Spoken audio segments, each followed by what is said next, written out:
베드로서를 공부해 가는 중입니다. 베드로전서 1장은 하나님이 우리를 불러서 산 소망을 가지고 살아가는 하나님의 거룩한 백성이 되게 해주셨음을 말씀하면서 썩어지지 아니하는, 쇠하지 아니하는 그런 하나님의 나라를 유업으로 받게 된 거룩한 백성이 되었음을 우리에게 말씀해 주신 내용이었습니다. 오늘은요, 하나님의 은혜로 새로 태어났으면 그리스도 안에서 새 생명을 얻은 존재가 됐으니 신령한 젖을 사모하고 어린아이가 엄마의 젖을 간절히 좋아하면서 그 엄마의 젖을 먹듯이 하나님의 진리의 말씀인 신령한 젖과 같은 말씀을 계속 먹어야 우리 영적 성숙이 이루어진다, 이런 말씀을 하고 있습니다.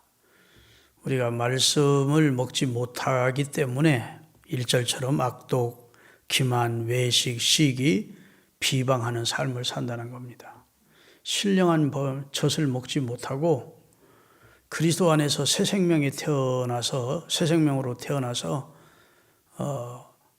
또 새로운 존재가 되었음을 의식하지 못하고 아직도 구습을 쫓는 옛사람처럼 그냥 악독과 비방과 시기와 분냄과 이런 속에 살게 되는 것은 신령한 젖을 사모하지 않기 때문이라는 겁니다. 여기 신령한 젖은 하나님의 말씀을 말하는 거예요. 하나님이 주시는 은혜를 말하는 겁니다. 하나님이 주시는 은혜를 맛보아야 그 은혜의 맛을 경험한 사람들이 계속해서 하나님의 말씀의 맛을 알기 때문에 사모하게 된다는 것입니다. 그래서 오늘 3절에 보면 너희가 주의 인자하심을 맛보았으면 그리해라. 진짜 말씀의 맛을 알게 됐다면, 하나님의 은혜가 얼마나 귀하고 소중하고 복된 것인지를 체험했다면, 그렇다면 하나님의 주시는 은혜와 신령한 젖과 같은 말씀을 사모하면서 살아야 되지 않느냐, 그런 말이죠. 옳은 말이라 생각되면 아멘 합시다. 여러분, 어린아이가 새로 태어나듯 그리스도인들도 새로 태어나는 거예요. 그래서 중생이라고 합니다. 중생, 거듭남. 그리고 영적으로 어린아이가 있고 그 다음에 장성한 자가 있다고 말씀하면서 우선 태어났으면 하나님의 말씀과 은혜의 맛을 알게 체험을 해야 되고, 그것이 얼마나 영적 성장에 영양분이 되는지를 알게 되면 그 신령한 젖과 하나님의 은혜를 계속 사모하다 보면 쑥쑥쑥쑥 그 믿음이 자란다는 겁니다. 아멘. 그래서 말씀에 순종하게도 되고, 핍박도 이기게 되고, 시험도 이길 수 있게 되고, 마귀에게도 맞서 싸워 승리하게 되고, 이런 성도가 되는 것은 신령한 하나님의 백성으로 태어난 상태로 그냥 있지 말고 은혜를 사모하고 신령한 젖과 같은 하나님의 말씀을 사모하면서 계속해서 영적인 성숙을 도모해야 영적으로 성숙하지, 태어났다고 해놓고 태어나서 영양분을 섭취 안 하면 그 아이는 죽는 것이죠. 태어나는 것이 중요한 게 아니라 태어났으면 태어난 자답게 이제 새로 태어난 아이가 성숙해 가야 되는데, 우리 성숙을 가져오는 가장 중요한 것이 신령한 젖이라는 겁니다. 그리고 하나님의 신령한 은혜라는 거예요. 여러분, 성경은 이게 지식이 담겨 있는 책인데 성경이 우리에게 가르치는 지식을 신령한 지식이라 그래요. 이건 세상에는 없는 지식입니다. 인간이 어디서 와서 무엇 때문에 어디로 가는지 세상에는 그런 거 가르치는 데가 없어요. 하나님에 대해서 세상은 알려주지 못합니다. 왜? 하나님을 모르니까요. 하나님에 대한 내용이 여기에 있고, 하나님의 아들이 이루신 내용이 여기에 있고, 우리 인생이 죽으면 어떻게 되는지도 여기에 있고, 이게 다 신령한 지식이거든요. 이 신령한 지식이 담겨져 있는 신령한 영양가가 넘치는 신령한 젖을 계속 사모하며 먹는 사람들이 그 신령한 젖과 함께 성령의 역사로 믿음이 쑥쑥쑥쑥 자라는 겁니다. 그래서 믿음의 장성한 분량까지 이르게 되어 장성한 자는 넉넉히 자기 일을 감당하잖아요. 어린아이는 자기 일도 감당 못하고 부모에게 짐만 되고 그게 이제 어린아이입니다. 사리를 분별하지 못하고 이기적이고 나만 위해달라고 그러고 그게 어린아이 특징 아닙니까? 신앙생활도 막 태어나서 신앙으로 성숙하지 못하면 이게 목회자나 성도들에게 부담이 되는 것이죠. 너무 영적으로 아무것도 모르면. 그러니까 우선 믿음이 자라야 된다고요. 믿습니까? 그래야 나라를 지킬 수도 있고 건강한 젊은이로 자라나야 그 다음에 사회 일원으로서 자기 직무를 잘 감당도 할 수 있고 결혼해서 가족들도 책임질 수 있고 이런 사람으로 성숙하려면 우선 자라나는 게 목표라고요. 자라나려면 오늘 2절에 보니까 이런 말씀, 갓난아이들과 같이 순전하고 신령한 젖을 사모하라. 이는 그로 말미암아 구원에 이르도록 너희를 자라게 하려 함이라.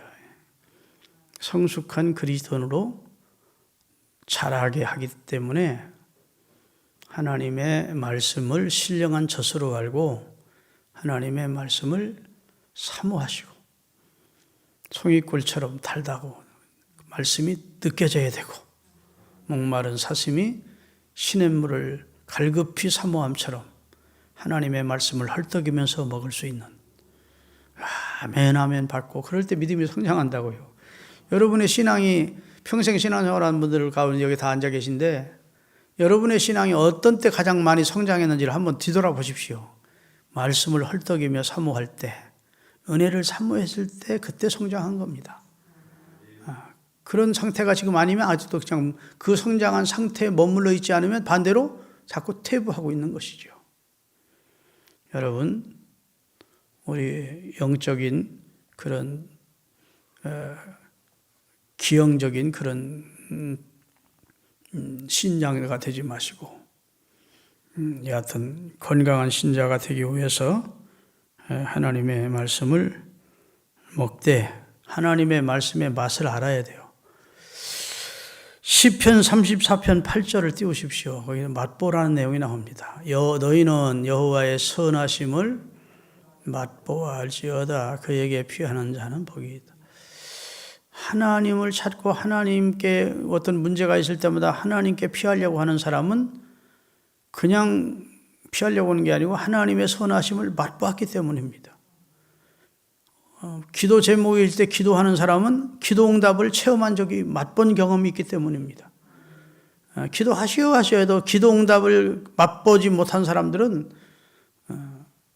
기도를 실행하지를 못해요. 그런데 진짜 기도했더니 기도 응답을 경험했어요. 그래서 기도하는 사람들이 자꾸 기도를 더 하는 겁니다. 순종해 봤더니 순종한 대로 하나님이 약속의 복을 주셔서 그러니까 더 순종하는 겁니다. 그 아까운 11조를 드려봤더니 11조 드리기 전보다 삶이 윤택하고 그냥 하나님이 주시는 이 모양 저 모양으로 주시는 축복을 경험하게 된다고요. 그러면 내 욕심대로 살던 옛날보다 내가 말씀에 순종하고 물질을 하나님께 심었더니 하나님이 복을 주시는구나. 이런 걸 경험한다고. 아멘. 그래서 맛보는 신앙이 중요한 겁니다. 하나님의 선하심을, 하나님의 진실하심을, 하나님의 약속이 성취되는 것을 맛보는 사람들이 자꾸 이제 그 말씀대로 사는 것이죠. 그래서 오늘 본문도 너희가 하나님이 2절에 보니까 신령하고 산란한 젖을 사모하라 해놓았고 3절에 보면 그의 인자하심을 맛보았으면 꼭 그렇게 해라 이렇게 말씀하십니다. 첫 번째는 이제 신령한 젖을 사모하라는 말씀이고 두 번째는 이제 산돌 공동체가 되었으니 여러분과 제가 그리스도를 주로 믿는 사람은 신령한 집으로 세워져 가야 된다는 겁니다. 그 신령한 집으로 세워지는데 그 모퉁이 돌이 누구냐 하면 사람에게는 버림받아 되었으나 하나님께는 택정함을 입으신 예수님이 건축물에 예수님의 모퉁이 돌이 되었다는 거예요. 초석이 됐다는 겁니다. 초석. 지금은 시멘트로 다 골조 철근 놓고 그냥 시멘트 돌 모래 이겨가지고 다 이렇게 만지만 옛날에는 집을 지을 때 밑에다가 기초석을 놓았습니다. 기초석을 튼튼한 기초석을 놓고 거기다가 통나무를 세워서 기둥을 세우고 그랬죠. 그 기초석 앞에다가 이제 초석을 놓고 뭐 몇 년도에 지었다고도 쓰기도 하고 뭐 이렇게 그렇게 하죠. 근데 오늘 본문에 보면 예수님을 돌로 비유하십니다. 돌인데 성경에는 예수님을 상징적으로 돌로 비유하신 적이 많이 있어요. 그래서 다니엘서에 보면 다니엘서 2장 34절을 띄워주실래요? 또 왕이 보신즉 손대지 아니한 돌이 나와서 신상의 새와 진흙의 발을 부서뜨리매 이렇게 나오는데 이건 느부갓네살 왕이 본 큰 금신상 머리는 금으로 되어 있고 쭉 되어 있는 신상이 보였고 사람의 손으로 하지 않은 하늘에서 뜬 돌 하나가 나타나더니 그 우상을 때리니까 그 우상이 산산이 깨어지고 이 세상은 그 뜬 돌이 가득한 나라가 되는 것을 왕은 보셨나이다.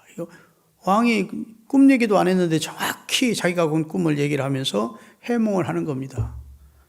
왕의 나라가 지나가고 나서 어떤 나라가 올 것이고 메대와 파사 나라가 올 것이고 그 다음에 헬라가 올 것이고 로마가 올 것이고 그 다음에 10개국이 동맹을 맺는 나라가 올 것이고 그다가 이제 그리스도께서 쓴 돌 되시는 그리스도께서 이 세상 나라를 심판하기 위해서 이 세상을 칠 것입니다.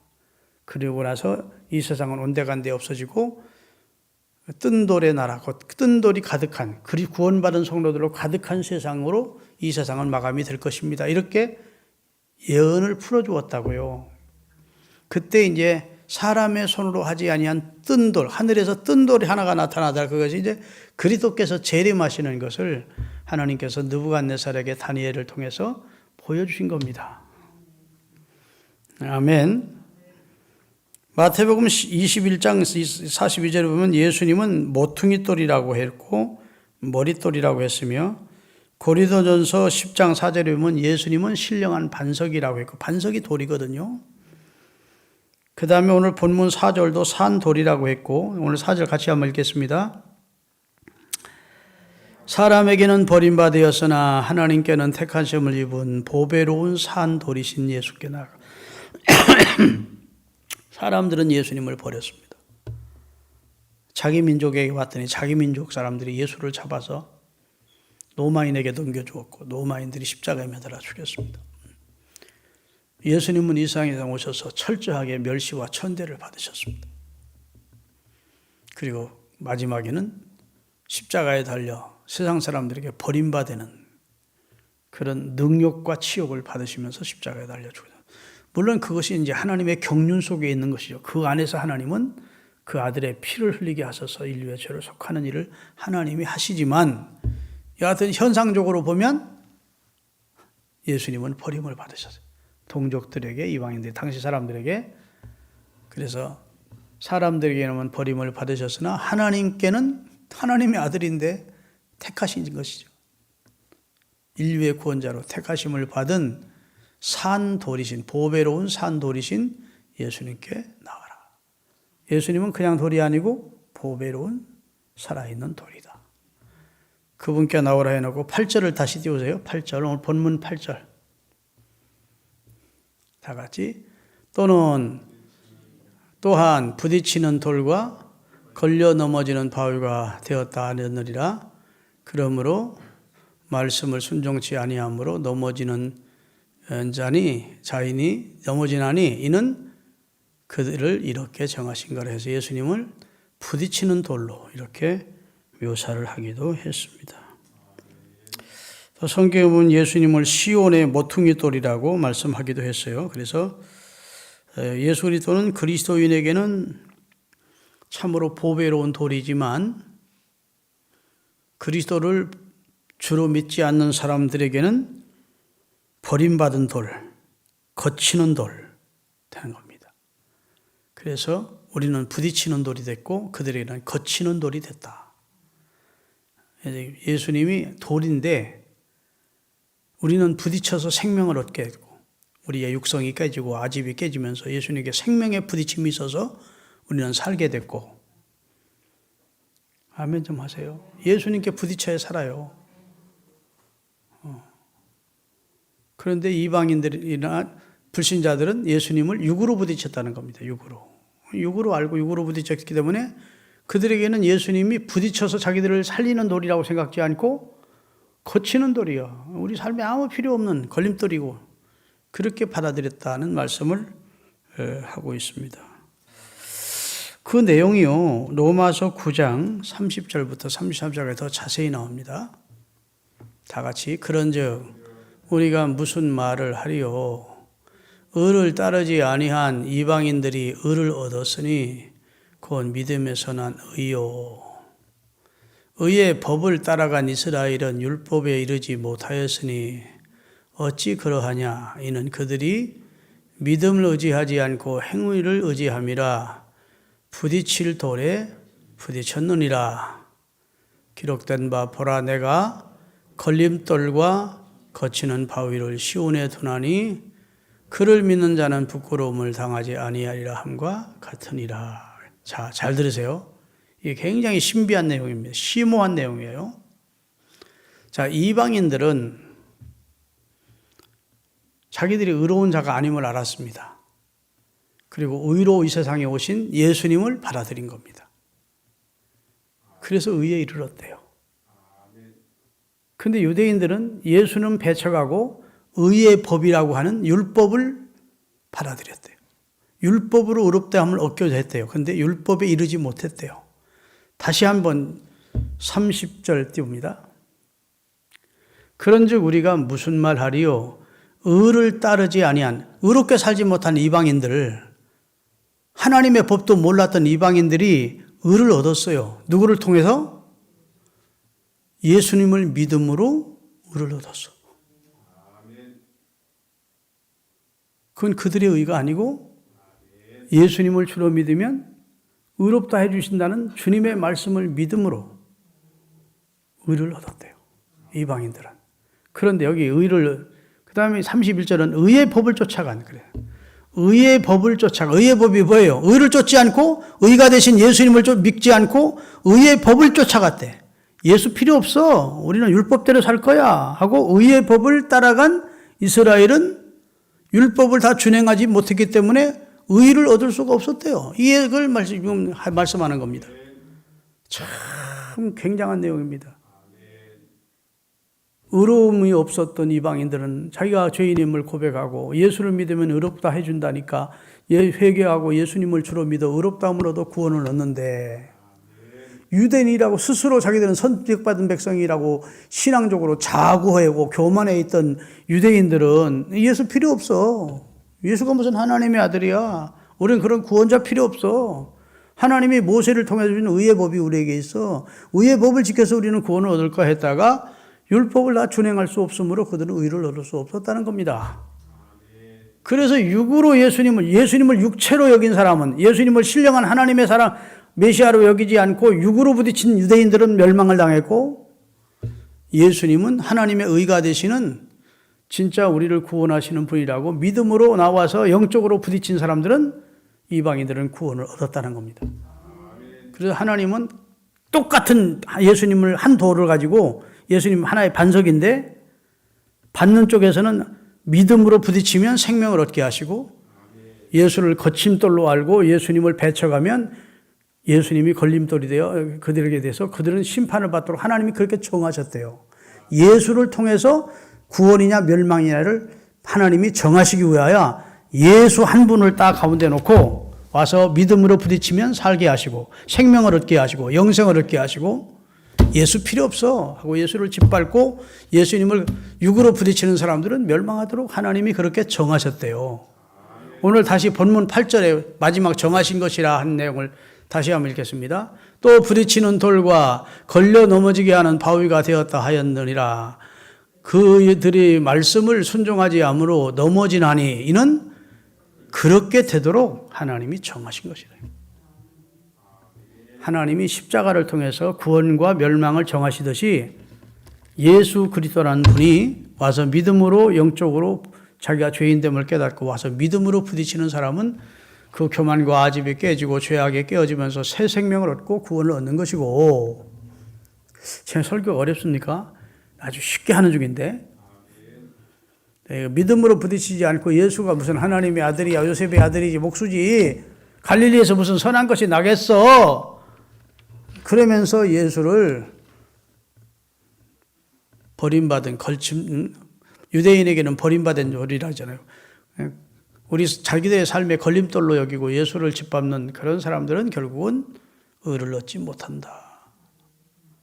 이 놀라운 심오한 비밀을 예수님이 그리스도를 통해서 구원이냐 멸망이냐를 그렇게 하신대요. 여기는 돌이 따로 놓고 여기는 돌 따로 있고 예수님이라는 돌이 있고 또 다른 예수라는 돌이 있고 인 게 아니라 예수라는 돌 하나가 어떤 사람에게는 부딪히는 돌이 되어 생명을 얻고 어떤 사람에게는 걸림돌이 되어 멸망하게 된다는 겁니다. 중요한 것은 그들이 어떤 자세로 예수님께 나오느냐가 중요한 거예요. 이해되십니까? 그래 놓고 예수님을 모퉁이 돌로 교회의 반석으로 딱 세워놓고 그 위에 여러분과 제가 세워지도록 했대요.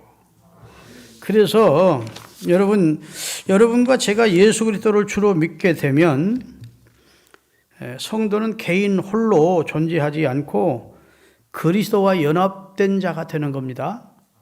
나 예수 믿고 나서 나는 행복하고 나는 평안하고 나 혼자 행복하고 나 평안하기 위해서 예수 믿습니다. 그는 그리스도를 잘 못하는 거예요.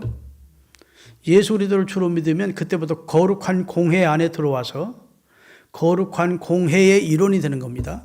근데 그 거룩한 공회를 세운 모퉁이 돌이 그리스도라는 겁니다. 그 위에 여러분과 제가 하나하나의 벽돌이 되어서 거룩한 집으로 세워진대요. 자, 오늘 5절인가요? 5절 본문 5절 6절을 띄우겠습니다. 너희도 산 돌같이 무엇으로? 신령한 집으로 세워진대. 어디 위에 세워져야 돼요? 모퉁이 돌 대신 예수 그리스도라는 예수 위에 우리가 세워져야 돼요. 예수 그리스도로 말미암아 하나님이 기쁘게 받으실 신령한 제사를 드린 거룩한 제사장으로 그 안에서 하나님이 그리스도를 모퉁이 돌로 하고 세운 그 교회의 일원이 되어서 거기서 하나님을 예배하는 하나님의 제사장으로 하나님을 섬기게 하는 백성이 된 것이다. 이렇게 베드로가 설명을 하고 있는 겁니다. 6절입니다. 6절. 성경에 기록되었으되 보라 내가 택한 보배로운 모퉁이 돌을 시온에 두노니 그를 믿는 자는 하나님 앞에 섰을 때 부끄러움을 당하지 않는 거예요. 우리가 부끄러운 짓 많이 했지요. 그래도 그리스도를 주로 믿으면 그리스도의 보배로운 피를 믿는 믿음이 있으므로 하나님이 우리 죄를 가리워 주신다. 도말해 주시고 하나님의 의를 덧입혀서 세마포로 우리 죄를 가리워 주신다고. 그래서 하나님 앞에 섰을 때 무죄한 자로 서는 거예요. 부끄러움을 당치 않는다고요. 그 다음에 그 다음에 7절. 그러므로 믿는 자에게는 예수님이 보배이지만 믿지 아니하는 자에게는 건축자들이 버린 그들의 모퉁이 돌이 되었는데 하나님은 버린 돌로 그냥 예수님을 방치하지 않고 하나님이 예수를 인류 구원의 초석으로 모퉁이 돌로 세워놓고 그에게 와서 믿음으로 부딪히는 자는 다 구원 얻고 생명 얻도록 회개하여 새 사람 되도록 하시고 그를 끝까지 믿지 않고 그를 거치는 돌 반석으로 거치는 돌로 여기고 예수님에게 발길질이나 하고 예수님을 짓밟고 그러지 하면 결국은 멸망하도록 하나님이 그렇게 정해 놓으셨대요. 오늘 여러분 중요한 거 배우셨습니다. 우리가 살 길은 누구를 영접하는 길밖에 없어요?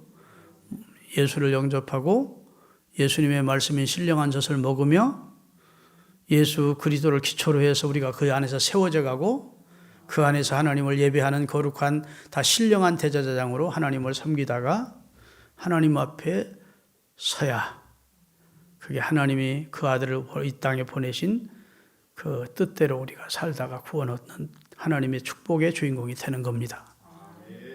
할렐루야. 오늘날 이 세상에 하나님의 아들 예수 그리스도를 짓밟는 사람이 얼마나 많은지 몰라요. 그가 인류의 구원자로 오셔서 멸시천대 받으신 것은 한 생명도 멸망치 않고 구원해 주고 싶어 그랬는데 지금도 예수를 등용하고 예수님을 옛날 육체를 입고 오셨을 때처럼 멸시하고 천대하는 사람들이 얼마나 많습니까? 예수를 믿는다 하면서도 우리 은연중에 예수님을 욕되게 하는 경우가 많이 있는데 여러분 그렇게 하지 마시고 나를 구원하신 예수님, 내 삶의 기초석이 되시는 예수님, 나는 예수 위에 선 사람이다. 나는 예수라는 분 위에 집을 지은 사람이다. 뭐 이렇게 해요. 그 속에 있는 예수라는 분으로 세워진 그 공동체 안에 나는 일원이 되어 있다. 이런 하나님의 확신을 가지고 사시는 하나님의 사람들이 되시기를 주의 이름으로 축원합니다. 그래서 이사야서 28장 16절을 띄울게요. 미리 하나님께서 예언을 해 놓았었습니다. 그러므로 주 여호와께서 이같이 이르시되 보라 내가 한 돌을 시온에 두어 기초를 삼았노니 곧 내가 시험한 돌. 예수님 시험 당하셨어요? 안 당했어요? 시험 당하셨어요. 성령에 이끌려 40일을 금식하시면서 시험을 당하셨어요. 시험한 돌이요 귀하고 견고한 기초돌이라. 그를 믿는 자는 믿는 이는 다 다급하게 되지 아니야. 다급하게 되지 않으면 불행하게 되지 않는다. 갑자기 멸망당하지 않는다. 그런 뜻입니다. 그 다음에 8장, 이사야 8장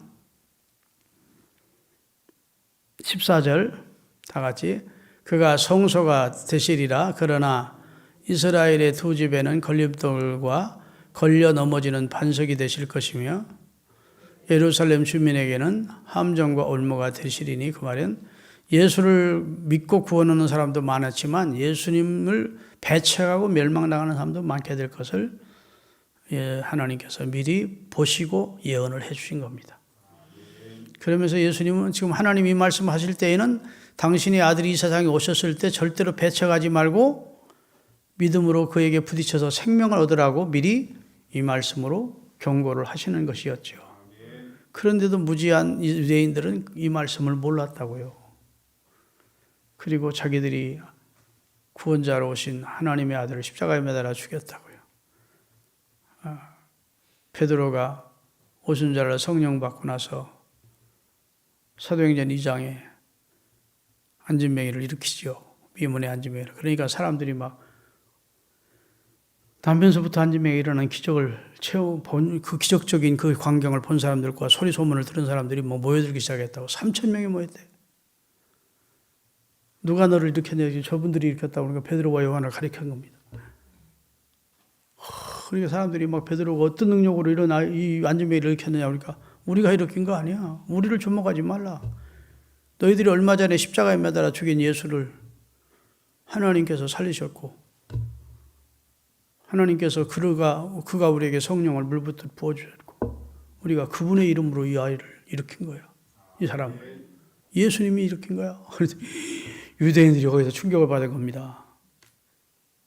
자기들은 버린 돌이라고 생각하고 예수를 버렸는데 그 예수님이 하나님의 아들이라니까. 그 예수님이 지금 살아계셨고 부활하셨고 승천하셨고 성령 받은 그 사람들을 통해 지금 나면서 안진뱅이 단자를 일으켰다니까. 형제들아, 그러면 우리가 어찌할꼬? 그러니까 너희가 각각 회개하고 예수 그리스도 이름으로 세례를 받고 죄 사함을 얻으라. 그래야 하면 성령을 선물로 받으리니. 할렐루야. 그렇게 너희가 유쾌하게 되는, 행복하게 되는 삶을 이루어. 그러니까 그날도 가슴치며 회개하고 주께로 돌아오는 자가 몇 명이었다? 3,000명이나 되었더라. 예수를 죽여놓고 뒤늦게서 그 3,000명이는 예수님 우리가 죽일 뿐이 아니었고 하나님의 아들이었는데 우리가 걸림돌로 하고 예수를 버렸었구나 하고 이 죄를 어떻게 하면 하느냐고 어떻게 하면 좋냐고 베드로에게 물었을 때 너희가 알지 못해서 그러하니까 회개해라. 그리고 세례받고 새 사람 되라. 그랬더니 그날 회개하고 죽기로 돌아온 사람이 많았던 거예요. 여러분과 저는 예수 배척하지 않았잖아. 예수님 사랑하지요? 예수님 사랑하고 예수님과 평생 함께 살기를 원하고 기도하겠습니다.